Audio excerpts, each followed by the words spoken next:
في الحلقتين الماضيتين كنا قد تكلمنا عن أحكام النون الساكنة والتنوين، وأنها 4. النون الساكنة ممكن يأتي بعدها أي حرف من حروف الهجاء إلا الألف، فتكون الاحتمالات العقلية 28 احتمالا. هذه 28 احتمالا مقسمة إلى 4 مجموعات.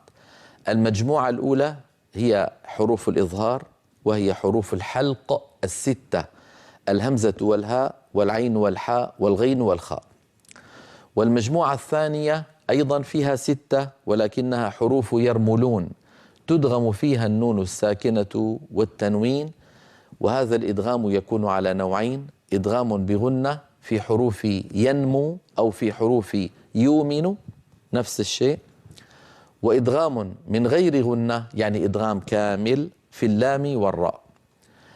تكلمنا عن ذلك باستفاضة في الحلقة الماضية، وبينا آلية النطق عند إدغام النون الساكنة أو التنوين في حروف يؤمن أو في اللام والراء، وبينا بأنه عندما يكون الإدغام بغنة تكون الغنة مصاحبة للجزء الأول من الحرف المدغم ميو، ولما نصل إلى و لا يكون هناك غنة. هذا بالنسبة للإدغام بغنة.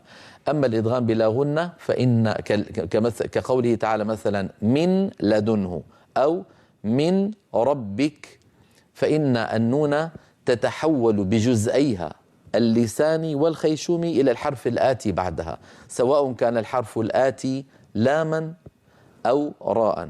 ملا ملا ولا يبقى من النون شيء.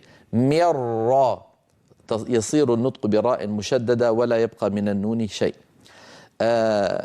في اللوحة التالية نبين تتمة هذا الحديث، وبعد ذلك نبين كيف نعرف في ضبط المصحف الإدغام بغنة أو الإدغام الكامل خلينا نسميه، والإدغام غير الكامل اللي هو الناقص، سواء كان الحرف الآتي بعد نون أو بعد تنوين.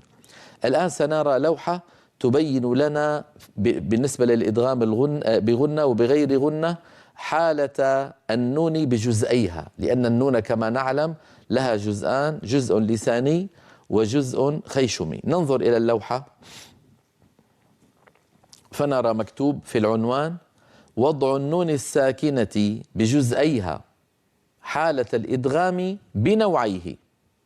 إذن النون لها جزءان والإدغام له نوعان، فنرى على يمين الجدول الإدغام بغنة وتحته الإدغام بلا غنة، ونرى في العمود التالي مكتوب الجزء اللساني، يعني الجزء اللساني من النون. لما نقول أن، هذا الجزء اللساني الذي يقرع مخرج النون. ثم نرى العمود الذي بعده الجزء الخيشومي يعني الغنة، وبعد ذلك المثال. ما وضع الإدغام بغنة؟ ننظر إلى الآن الجزء اللساني. الجزء اللساني لما يكون الإدغام بغنة، يعني أنا لما أقول مثلا ميو ميو أو من يعمل، هل الجزء اللساني من النون ما زال ظاهرا أم أنه صار مدغما في الواو أو في الياء الآتية بعده؟ نرى على الجدول أنه صار مدغما، وهذا الواقع. ميو فمن تحول الجزء اللساني إلى الحرف الآتي بعد النون، فإذا الجزء اللساني لما يكون الإدغام بغنة مدغم. إذا طيب ننتقل إلى العمود الذي بعده، الجزء الخيشومي الذي هو الغنة، هل هو مظهر أم مدغم عند الإدغام بغنة؟ نرى بأن الغنة تبقى مظهرة، وإيش كمان؟ مطولة.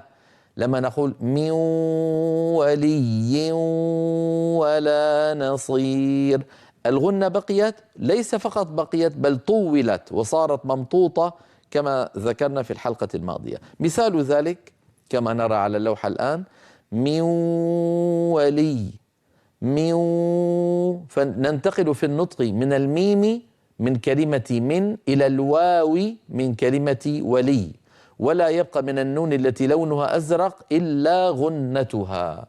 من ولي. واضح؟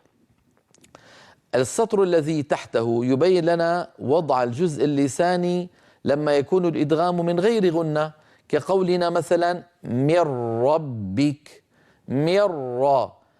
هل الجزء اللساني مظهر أم مدغم؟ نرى على الجدول بأنه مدغم. طيب والغنة الجزء الخيشومي ما وضعه؟ أيضا مدغمة كما نرى الآن على اللوحة. نعم، نرى على اللوحة الآن أن الإدغام بغنة يكون الجزء اللساني فيه مدغم، ويكون الجزء الخيشومي الذي هو الغنة أيضا تكون الغنة مدغمة.